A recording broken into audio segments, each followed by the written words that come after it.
The meltdown over Donald Trump's appearance on CNN continues now into the second day's news cycle, and it's a remarkable thing to behold. Now, yesterday on the program, we sort of broke down Caitlin Collins' performance and really pointed out the fundamental flaw here. She represented the fact that journalists now believe that it's not just enough for them to report on what politicians are saying and what's happening in the political world. They need to be engaged, they need to be a part of the debate, they have to win the debate, they need to be the story. And well, Anderson Cooper last night on CNN, he sort of took the baton and ran with it. He ended his passionate opening monologue of his program like this. You have every right to be outraged today and angry and never watch this network again. But do you think staying in your silo and only listening to people you agree with is going to make that person go away? Wow. Wow, quite the lecture there, Professor Cooper.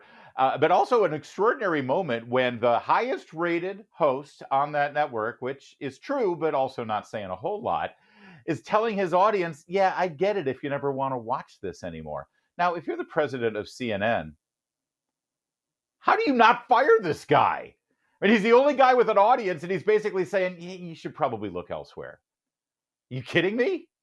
Now, I guess the point he was making is, I know you're mad at us for putting Donald Trump on the air, but I mean, where else are you going to go? Now, that's a marketing campaign. It's a lot better than that whole banana is a banana, apple is an apple thing. But I want to take a little bit of time to go through the entire 2-minute intro to this show where he apologized to his audience for having probably their highest rated programming of the past several years, the town hall with Donald Trump. Let's watch this together, shall we? Many of you have expressed deep anger and disappointment. Many of you are upset that someone who attempted to destroy our democracy was invited to sit on a stage in front of a crowd of Republican voters to answer questions and predictably continue. Let me pause there for a moment. First of all, I didn't know that the entire audience was Republican voters, but it's interesting that he made a note that the viewers of CNN are angry that they broadcast Trump talking to Republican voters. Like, well, that has no business being on the network that I like to watch. Think about that for a minute. It's the Republican primary process. He's a candidate, he's the leading candidate, and he's talking to the voters who will decide the nominee for president. And Anderson Cooper is apologizing because he knows that his viewers don't think that's worthy of broadcast. In other words, it's not newsworthy to have the leading Republican candidate talking to Republican voters. Kind of isolating your audience there, isn't it? But I'm going to let him go on for a moment, but recognize exactly what he's doing. He's already making the presumption that the only people watching him are people who agree with him.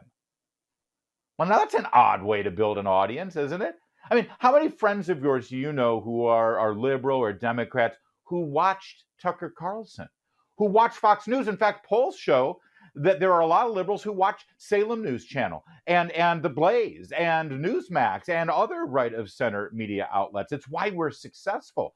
Democrats and liberals listen to conservative talk radio because it's interesting, it's engaging, and I'd like to think that both conservatives and Democrats like to be informed about what all Americans believe.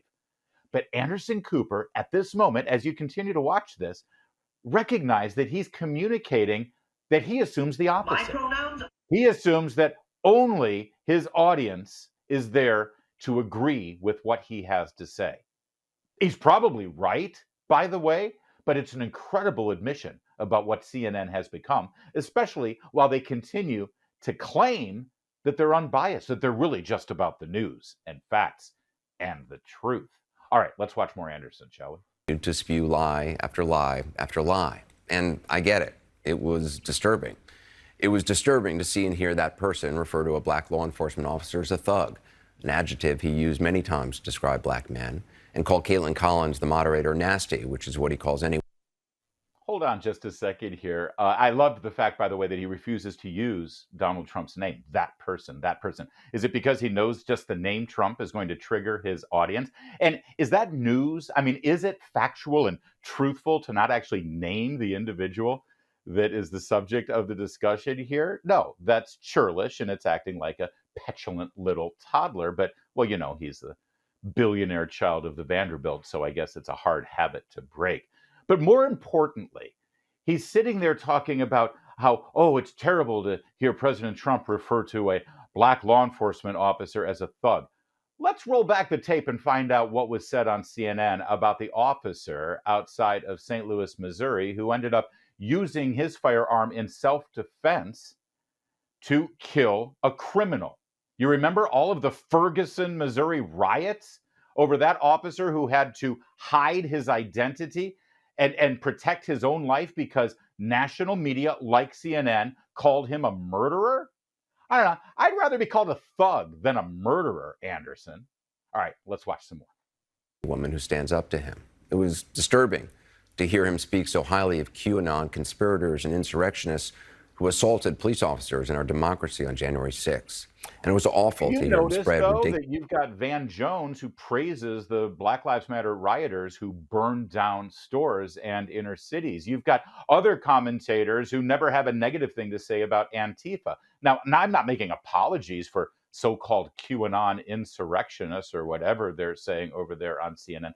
The point is his outrage and what he believes the outrage of his viewers is only goes in one direction. But we have eyes, we have ears. We see what you're doing, CNN. We see what you've been doing for decades now. All right, come on, Anderson, bring it home. Ridiculous lies about the election. And it was certainly disturbing to hear that audience, young and old, our fellow citizens, people who love their kids and go to church, laugh and applaud his lies and his continued defamation of a woman who, according to a jury of his peers, he sexually abused and defamed. Yeah, but also, just to be factual, Anderson, that same jury also said that that woman falsely accused Donald Trump of rape. Yeah, you see, one of the charges was rape that she made against him, and the jury said he was not liable for that. So just factually speaking, that woman falsely accused Donald Trump of rape. I mean, your colleague, former colleague, Don Lemon, he was accused of rape. I mean, if it's a false accusation, doesn't he have the right to push back and defend himself? God forbid, Anderson Cooper, you ever get falsely accused of rape. All right, let's continue. Job, as Galen Collins did, trying to fact check him, it is impossible to fact check fully because he lies so shamelessly. Yeah, now, okay. Many of you Anderson think CNN Cooper, should... who's done many town halls with Joe Biden, and I don't remember him ever trying to fact check. And I don't care because it's not a reporter's job to fact check. It's not a journalist's job to fact check. It's not a TV host teleprompter reader's job to fact check. Your job is to ask questions, get answers, follow up, and let us decide, the viewers, the voters. And one other thing, that CNN logo, it looks familiar to me. Most of the time when I've seen that logo over the last several years, it's been with breaking news updates about Russian collusion. The story that CNN spearheaded. Russian collusion. Donald Trump only won the presidency because of interference from Russia, and his campaign participated in it. He's a felon. He's going to jail. He's going to be a bit. That was a lie. The entire network for years lied about it. I don't remember Anderson Cooper ever apologizing to the viewers for that.